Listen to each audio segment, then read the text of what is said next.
अस्सलाम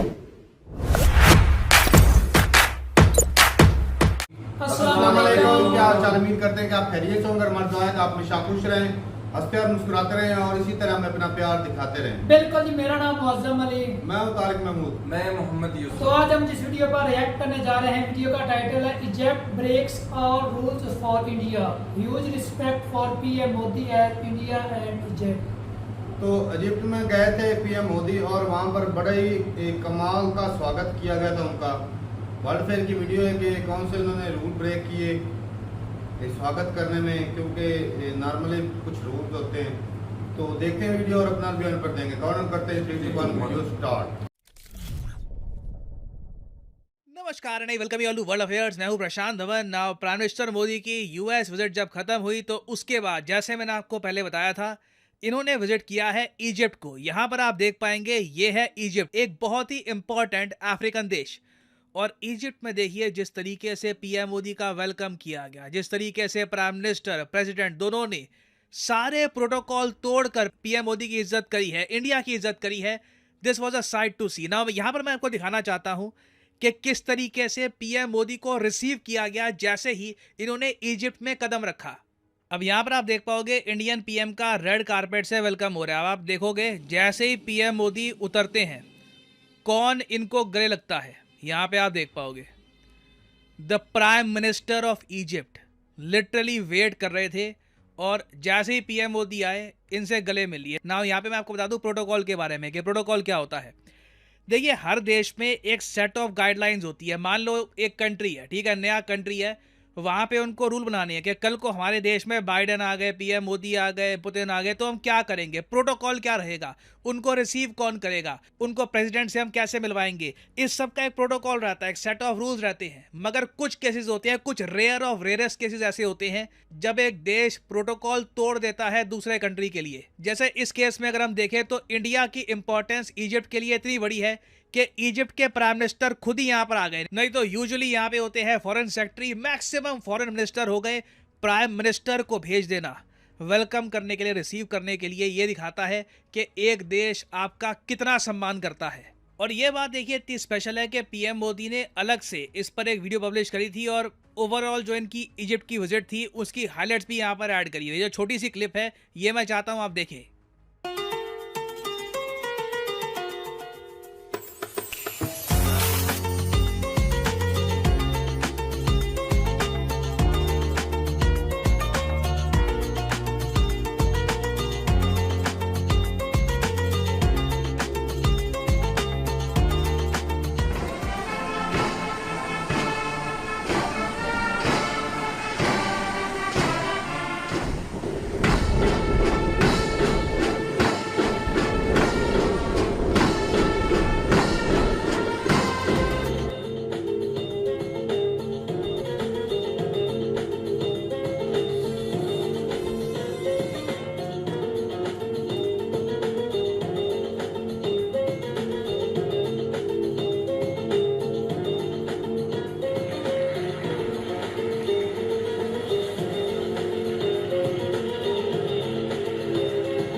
अच्छा, यहाँ पे जो ये दृश्य आप देख रहे हो ना, पीएम मोदी जी को ये अवार्ड दिया जा रहा है। ये एक बहुत ही स्पेशल अवार्ड है।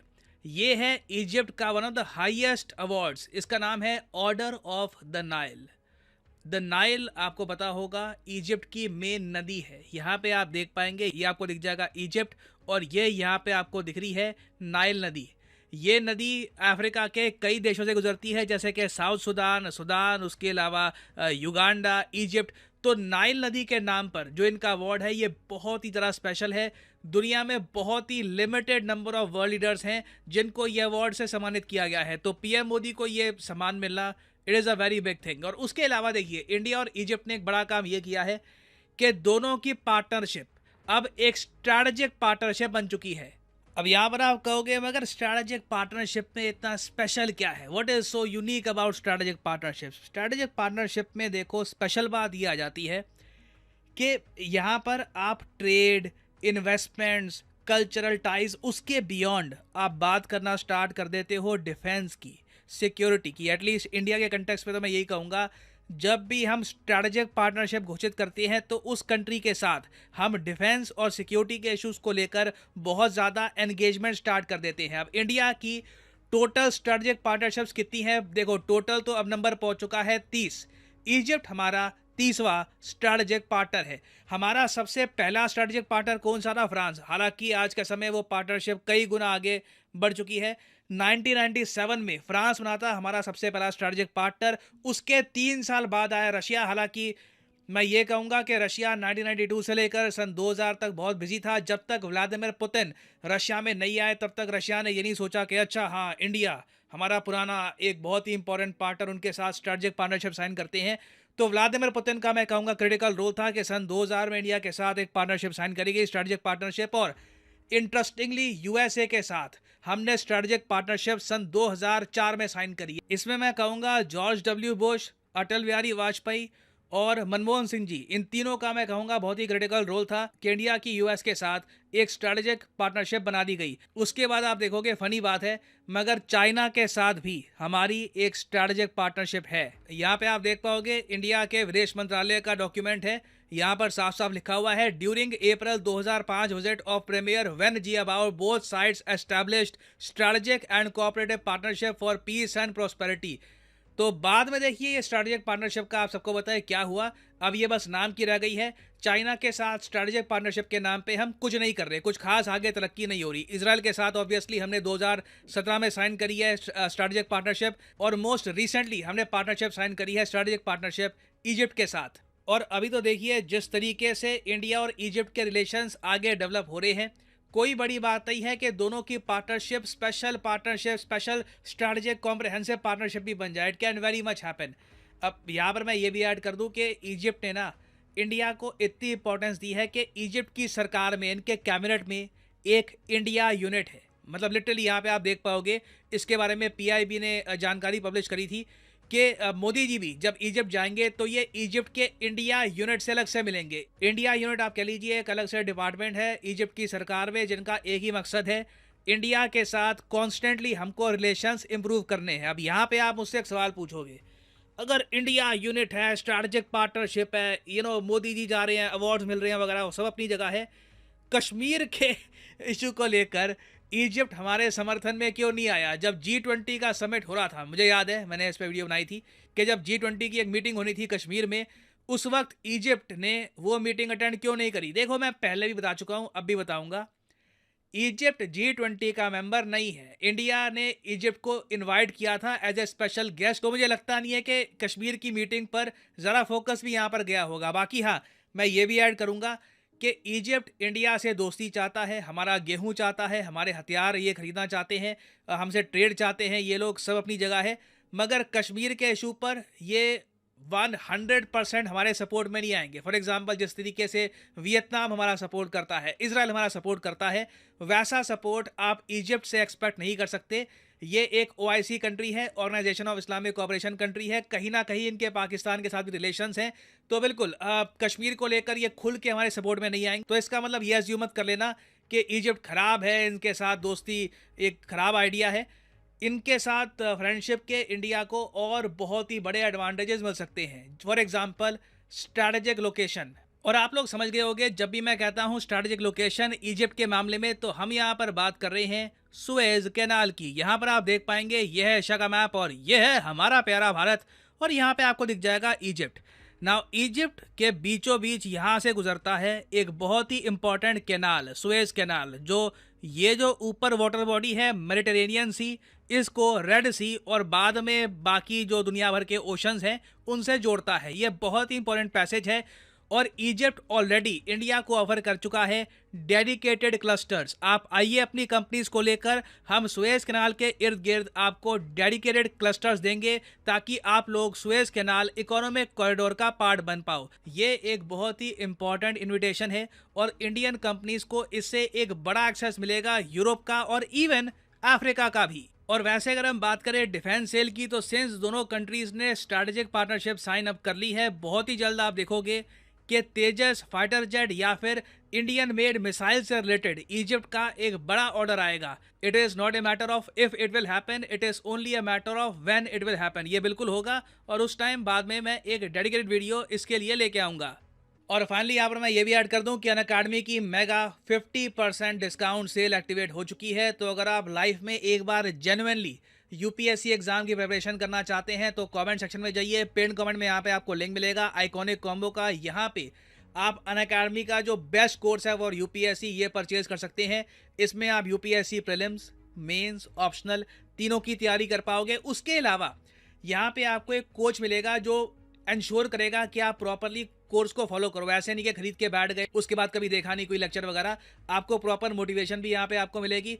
और जो प्राइसेस यहाँ पर लिखे हैं पे करने की ज़रूरत नहीं है। सिंपली यहाँ पर कोड डालिए PD10 और देखोगे आप 36 मंथ के कोर्स में आप 51% सेव कर सकते हो। सिर्फ 2500 रुपये पर मंथ में आप परचेज कर सकते हैं अनअकैडमी का क्वालिटी कोर्स। सो यूज़ करिए code PD10 and save money. इसी नोट के साथ ये है वीडियो का अंत। Thank you for listening and as I always say, may the gods watch over you.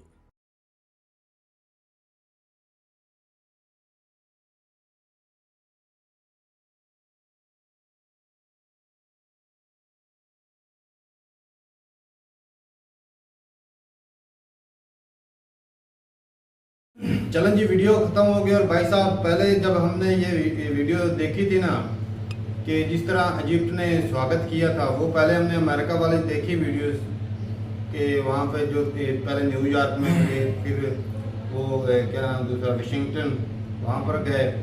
तो वहाँ का स्वागत और यहाँ के स्वागत में ज़मीन आसमान का फ़र्क था। वाइट हाउस में बिल्कुल स्वागत अच्छे से किया गया था और बाइडेन भी वहाँ पर थे। और जिस तरह मैंने उधर भी बोला था कि भाई प्राइम मिनिस्टर को जान लेने अगर बाइडेन जाते तो अच्छा होता, पता चलता कि भाई साहब को बंदा आया है। चलो वो सुपर पावर है उसकी, भाई अलग नखरे होते हैं। लेकिन भाई साहब जिस तरह इजिप्ट वालों ने किया स्वागत, भाई साहब लगता था कि भाई कोई बंदा आया है और उसका अच्छे अंदाज में स्वागत किया गया। और ये भी तुमने नोट किया होगा कि दूसरे कंट्री में अक्सर मैंने देखा है कि जो कारपेट होती है ना, वो छोटी, चौड़ाई भी इतनी नहीं होती है ना, वही इतनी ज्यादा चौड़ाई भी नहीं होती और इतनी ज्यादा लेंथ भी नहीं होती। हाँ, वो सिंपल होती है। ये तो भाई और साहब बॉर्डर भी नहीं होता साथ में बॉर्डर भी था। वो जो एक तो गोल्ड कलर का बॉर्डर, हाँ, एक और बॉर्डर भी था जो पिलर की शेप में उन्होंने, वो भाई बड़े खूबसूरत थे। कलें भी बड़ी खूबसूरत थी जो बिछाई थी। और जो गॉड ऑफ ऑनर दिया गया तमाम फोर्सेस नहीं उनकी, बिल्कुल एयरपोर्ट के ऊपर उतरते ही और उतरते भाई साहब देखा किस तरह वो प्राइम मिनिस्टर ने गले लगा। ये होता है कि कोई बंदा आता है तो उसको रिस्पेक्ट देना कैसे होता है। और चलो अपने कानून होते हैं, प्रोटोकॉल होते हैं, वो अलग बात है। लेकिन मैं कहता हूँ मेहमान को जितनी इज्जत दी जाए ना उतनी कम। ऐसी बात है, इससे अपने कंट्री को इज्जत कोई कम नहीं होती। तो बड़े ही अच्छे अंदाज में किया गया स्वागत। लेकिन देखा जाए तो ज़रूरत भी है, साफ ज़ाहिर है ज़रूरत है इजिप्ट को इंडिया की, क्योंकि एक इंडिया तो उभरती हुई इकॉनमी है, सुपर पावर की रेस में लगा हुआ है। गंदम वाफर मिकदार में, सबसे बड़ी बात ये है कि गंदम वाफर मिकदार में है। चावल ऑलरेडी दे भी रहे हैं ऑलरेडी मिस्र को दे भी रहे हैं। और मैं कहता हूँ दूसरे कंट्री से शायद सस्ती भी हो। इसके बारे में अगर भाई नॉलेज हो तो ज़रूर बताइएगा कि रशिया और अगर रशिया की गंदम और इंडिया की गंदम को कंपेयर करें तो रेट जो है वो किसका ज़्यादा होगा। साफ ज़ाहिर है जहाँ से सस्ती मिलती है वहाँ से ही बंदा खरीदता है, क्योंकि ज्यादा न्यूट्रिएंट्स होते हैं रशिया से लाने के लिए सफर भी तो ज्यादा ही पड़ता है ना इन लोगों को। हाँ, इतना ऊपर से घूम आके आना पड़ेगा, तो उस लिहाज से इंडिया की मेरे ख्याल से सस्ती पड़ेगी। लेकिन एक और बात देखना, रशिया में स्ट्रेटेजिक पार्टनर भी तो है जंग ना की- सिक्योरिटी को लेकर भाई साहब। अब वो तो अभी बना है अभी बनाएगा, सिर्फ इस मसले से लेकर ही है ना कि ट्रेड भी करेंगे, स्ट्रेटेजिक पार्टनर महफूज भी हमें बनाएगा, इश्तिहार भी देगा। ट्रेड इससे मतलब ट्रेड के रास्ते खुलेंगे। असल में मकसद ट्रेड और है, क्योंकि कॉरिडोर का भी अच्छा है, वो भाई बहुत बढ़िया रास्ता है, ऐसा ही है बढ़िया रास्ता है कि तुम भी फायदा लो, हम भी फायदा लें। एक तो वहाँ पर इन्वेस्टमेंट आएगी, वहाँ का जो पोर्ट है वो डेवलप हो जाएगा मजीद, और वहाँ पर जब फैक्ट्रियाँ खुलेंगी, इन्वेस्टमेंट आएगी, लोगों को रोजगार मिलेगा। भाई साहब गुर्बत वहाँ पर भी काफी है। इजिप्ट में देखा था ना कि जो लोग हालत वैसा अमेरिका ने उसकी कर दी है, ये तो बहुत अच्छा स्टेप है। इंडिया का ये स्टांस है भाई साहब, हर कंट्री अच्छा है, छोटा है, बड़ा है, अमीर है, गरीब है, उससे अपने ताल्लुकात अच्छे करें, तो जरूरत पड़ सकती है भाई साहब। इजिप्ट में टूरिज्म बहुत है, क्योंकि हिस्टोरिकल बिल्डिंग जो है वो काफी ज्यादा है। वो मोदी सर भी एक फिर रहते, सही बात। वो जो जुब्बे टाइप में, हाँ जुब्बे हैं भाई साहब वहाँ पे, तो वो अपने आप में वाकई जुब्बे इतनी बड़ी लेवल पे बनाए गए हैं। और मैं कहता हूँ उस वक्त के जो मजदूर होंगे बेचारे, उस वक्त को ये जो बनाते थे गुलामों से ही साफ रहे, वो काम करवाते थे। राजा महाराजा ने थोड़ी ना काम करना। हाँ तो वो उसका मैंने जो सुना है ना, उसका जो एक है वो बॉक्स पत्थर का, वो बोलते हैं आज की क्रेन भी ना उठा पाए, इतने बड़े बड़े हैं। वो तो मनों के हिसाब से वो एक ब्लॉक है, कमाल है यार। कैसे ले गई उस पुराने दौर में, और जिस हिसाब से उसको बनाया, और ये हजारों साल पुराने हैं। वो हजारों साल पुराने, और उसको जो जोड़ा गया है उसकी कटाई इतने साफ तरीके से की है, वो आज भी उसमें वो पतली सी चीज नहीं घुसा सकते। बिल्कुल इतना कमाल की जाती है, कमाल की। वो तो रखे गए हैं गैर, जिसकी वजह से रोशनी भी जाती है। तो बहुत बढ़िया था भाई साहब, और स्ट्रेटेजिक पार्टनर अगर ये बन गया है तो भाई साफ ज़ाहिर है दोनों कंट्री को फायदा होगा। कल को जितना ज़्यादा इंडिया स्ट्रांग होगा, वो कैसे होगा भाई, जितने ज़्यादा दोस्त होंगे, उनके साथ रिलेशन अच्छे होंगे, वहाँ पर आर्मी के बेस बनाए जा सकते हैं, तजारत की जा सकती है। तो उससे सही बात है, तजारत से ही तगड़ा होना है। आज देखा जाए तो इंडिया और चाइना की पॉपुलेशन सेम है, फर्क कहाँ पर आ जाता है, सिर्फ और सिर्फ इकोनॉमी के ऊपर। वरना इंडिया भाई साहब अगर इकोनॉमी हो ना बराबर, तो चाइना को तो भाई मसल दे, इतना स्ट्रांग है। अमेरिका छोटा सा कंट्री नहीं, मतलब पॉपुलेशन के हिसाब से देखा जाए तो सिर्फ और सिर्फ क्या है जी, इकोनॉमी बहुत स्ट्रांग, इकोनॉमी की वजह से सुपर पावर तगड़ा है। तो ठीक है, एक और भी तो आर्मी का बजट है, वो अलग बात है कि भाई इकोनॉमी होगी तो इंडिया भी बढ़ा सकता है। तो ठीक है भाई, अच्छा लगा देख के। और भाई साहब ऐसी रिस्पेक्ट जो है ना वो पीएम मोदी के लिए बनती भी थी, और मैं तो चाहता था कि अमेरिका में ऐसी हो, लेकिन वहाँ पर नहीं है ऐसा। वो व्हाइट हाउस में तो हुआ, लेकिन जो एयरपोर्ट पे होता है ना मजा, वो कहीं नहीं होता। और पाकिस्तान के ताल्लुकात भी मिस्र के साथ अच्छे हैं। हाँ, पाकिस्तान के कहने पर पाकिस्तान का वो पक्का यार है, वो मीटिंग नहीं अटेंड की थी। काफ़ी लोगों ने बोला था कि होगी, लेकिन हमने भी बोला कि हमारे एक यार तो पक्का ही है चाइना, वो तो नहीं जाएगा, दूसरे जाएं या ना जाए। तुर्की और चाइना नहीं ना गए, तुर्की भी हमारा दोस्त है। तुर्की वो एक मीटिंग कश्मीर वाली मीटिंग में नहीं ना गया। तो अपने अपने भाई फायदे होते हैं, क्या दोस्ती के मेरी तरफ मेरे मुद्दों पे तुम बोलो, हम तुम्हारे मुद्दों पे बोलेंगे, यही बात है बस, आजकल यही है। और देखा जाए तो इसमें भाई ये अपने अपने मुफादों के लिए कहीं ना कहीं आके ना, जो इनसे ह्यूमन राइट्स होते हैं, इंसानी हकूक होते हैं ना, उनको दबा दिया जाता है। इस तरह चाइना में था इगर मुस्लिम के साथ जो होता है वो अमेरिका यूरोप ने आवाज उठाई भी, लेकिन पाकिस्तान और इंडिया खामोश। हालांकि इन दोनों मुल्कों का आवाज उठानी चाहिए। हाँ सही बात है, लेकिन वही तो बात कर रहा हूँ भाई साहब, कहीं ना कहीं अपने अपने मफाद के लिए ना ह्यूमन राइट्स को दबा दिया जाता है। तो ठीक है भाई, अपनी राय जरूर बताइए कमेंट सेक्शन में। मिलते नहीं, तब तक के लिए इजाजत दें, अल्लाह हाफिज।